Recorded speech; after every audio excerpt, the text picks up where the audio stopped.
Are you dealing with an avoidant or are you dealing with a narcissist? Insecure attachers often get confused with narcissists, and narcissists are often mistaken as insecure attachers. There really is a difference. An avoidant is a person with an insecure attachment style. They could be a fearful avoidant, which is disorganized attachment, meaning they have both an anxious attachment and a dismissive avoidant attachment style, or they can just be a dismissive avoidant. But that's an insecure attachment style. And that means that this is a person that does, at least at some level, want love and connection, but due to emotional wounds in childhood and insecurities, they struggle to maintain that connection, and they have a lot of insecurities and shame that get in the way. But an insecure attachment style is a learned behavior, and any learned behavior can be unlearned and replaced with something different. Narcissism, full-blown narcissism, is a personality disorder. And it's unfortunately a very common personality disorder. And some of the narcissistic behaviors can certainly mimic that of avoidance. Now, narcissists don't actually truly have an attachment style because narcissists, unlike avoidance, they don't seek genuine love and connection. They seek something called narcissistic supply. Narcissistic supply is the attention, validation, adoration, and power and control that a narcissist feels entitled to. Power and control being a very core component of that. Now, the way that they behave that can seem like an insecure attachment behavior, because sometimes they can even seem anxious, that's actually the way that they've learned to manipulate people to get the supply that they want, to get somebody under their control, or to get the validation from a person that they crave.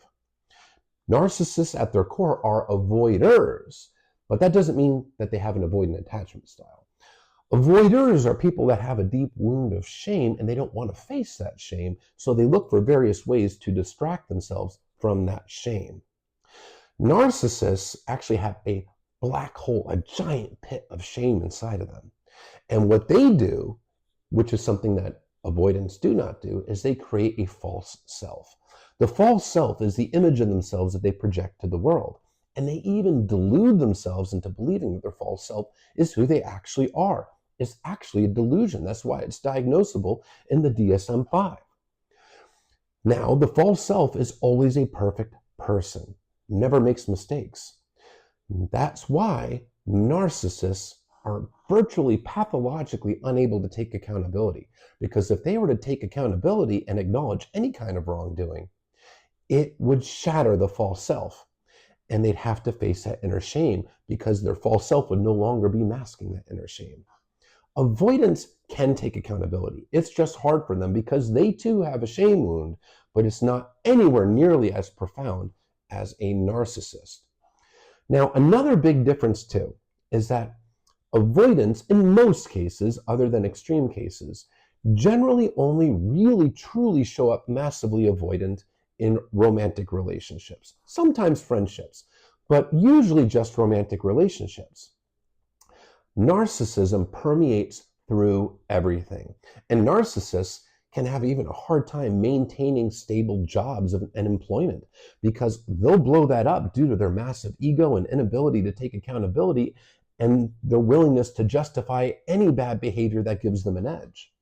Avoidants, on the other hand, tend to be much more stable in all aspects of their lives.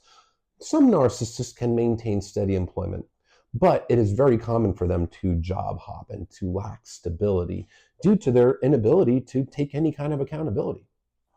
The level of cruelty and coldness from a narcissist is usually much more profound than an avoidant. Avoidance, yes, they can lack empathy, they can shut down, they can absolutely do things like stonewall, gaslight, but it's all for the purposes of protecting themselves, avoiding accountability, and avoiding discomfort. Narcissists, on the other hand, actually will get enjoyment from hurting the other person. Because if they can hurt the other person, if they can cause an emotional reaction, if they can cause pain, that means they have power over that person. It means they have power and control. It means that they are relevant, that they are in control. Whereas an avoidant, they don't get any pleasure from causing pain. They can cause pain, but it's usually more along the lines of, I didn't mean to hurt you, but I did. With the narcissist, oh yeah, they meant to hurt you. And often the intent to cause pain is very evident with a narcissist. Narcissists will typically use more malignant manipulation tactics like triangulation, involving third people to leverage that third party against you to manipulate you. Not very common with avoidance. In divorces, narcissists are far more likely to intentionally attempt to alienate children, because if they can alienate the children, that means they have power over the children, and that can actually mean they can gain power and control over their former spouse. Avoidants typically don't do that. The level of coldness and nastiness is just generally so much more from a narcissist. The gaslighting is usually more extreme, the manipulation tactics are more extreme, but at the end of the day, if you have a partner or person that is not treating you well, if they're not taking accountability, if they're doing toxic behaviors like gaslighting, if they're giving you the silent treatment or stonewalling you, if they're cheating on you or doing any of these unhealthy behaviors that can be associated with either insecure attachment or narcissism, does it really matter what the label is? It doesn't, because you're being mistreated. Because if somebody's hurting you, at the end of the day, does it really truly matter what the motivation is if they're hurting you? No. What you need to do is hold your boundaries, your limits of what you'll allow, what you won't allow, what you want, don't want, and what you'll tolerate and what you'll subject yourself to.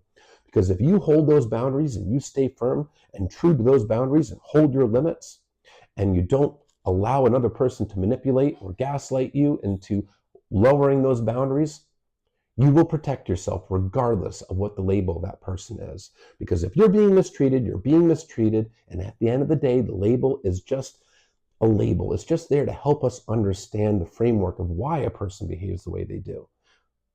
But if they're mistreating you, recognize mistreatment is mistreatment and you don't have to endure it. Hold your boundaries and protect yourself because you don't deserve to be mistreated.